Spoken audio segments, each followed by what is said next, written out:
અને હવે વાત કરી લઈએ રાજકારણની, જ્યાં હવે ગુજરાતના રાજકારણમાં આપ અને કોંગ્રેસ વચ્ચે મચી રહ્યું છે ઘમાસાણ।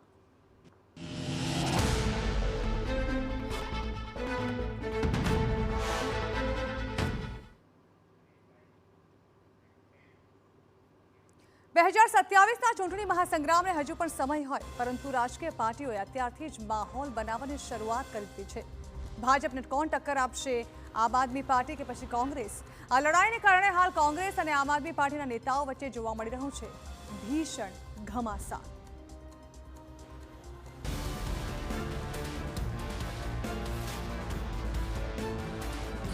ગુજરાતના રાજકારણમાં ગરમાવો, આપ કોંગ્રેસ વચ્ચે ઘમાસાણ।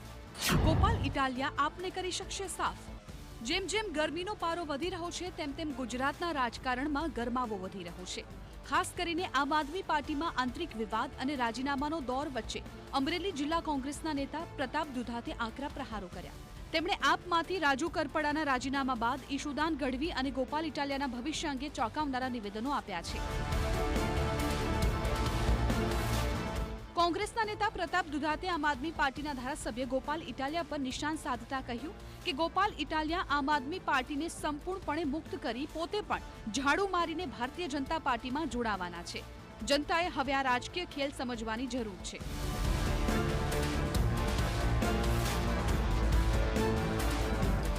તાજેતરમાં આમ આદમી પાર્ટીમાંથી રાજીનામું આપનારા ખેડૂત નેતા રાજુ કરપડાની સ્થિતિનો ઉલ્લેખ કરતા દુધાતે જણાવ્યું હતું કે વિસાવદરની ચૂંટણી વખતે રાજુ કરપડા મોટા નિવેદનો આપતા હતા।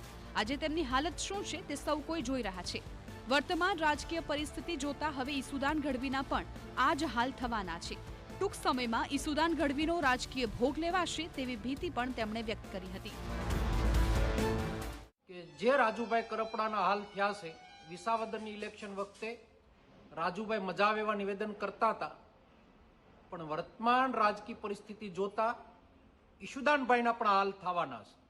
ટૂંક સમયમાં હવે પછીનો ભોગ ઈશુદાનભાઈનો લેવાનો છે અને ગોપાલભાઈ ઇટાલિયા આમ આદમી પાર્ટી મુક્ત કરી અને પોતે પણ ઝાડુ મારીને ભારતીય જનતા પાર્ટીમાં જવાના છે। જનતાને સમજવાની જરૂરિયાત છે।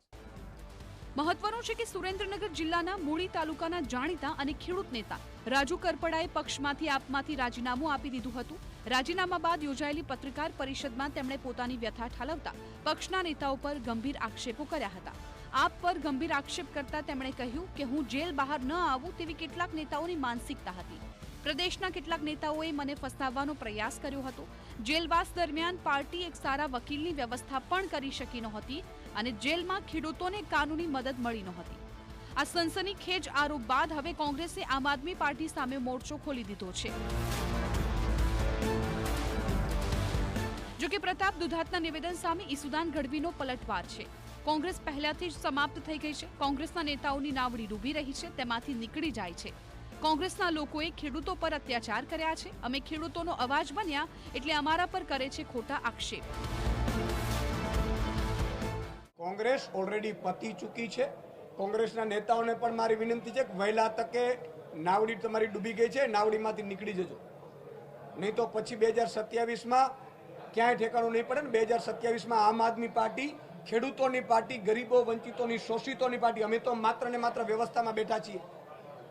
અમે કોઈ એમ નથી કહેતા કે અમે સર્વે સર્વા છે, અમે મુખ્યમંત્રીના દીકરા નથી। કોંગ્રેસમાં બધા બેઠા છે, મુખ્યમંત્રીના દીકરાઓ છે। જે કોંગ્રેસના મુખ્યમંત્રીના એના બાપોએ ખેડૂતો પર અત્યાચાર કરેલા છે। 2027 પહેલા હાલ આમ આદમી પાર્ટી અને કોંગ્રેસ વચ્ચે નંબર 2 બનવાની હાલ રેસ જામી છે, જેથી એકબીજા પર આક્ષેપ પ્રત્યાક્ષેપ કરવામાં આવી રહ્યા છે। જેમ જેમ 2027નો ચૂંટણી મહાસંગ્રામ નજીક આવશે તેમ તેમ આ આક્ષેપ પ્રત્યાક્ષેપની રમત વધુ તેજ થશે। Bureau report, TV9।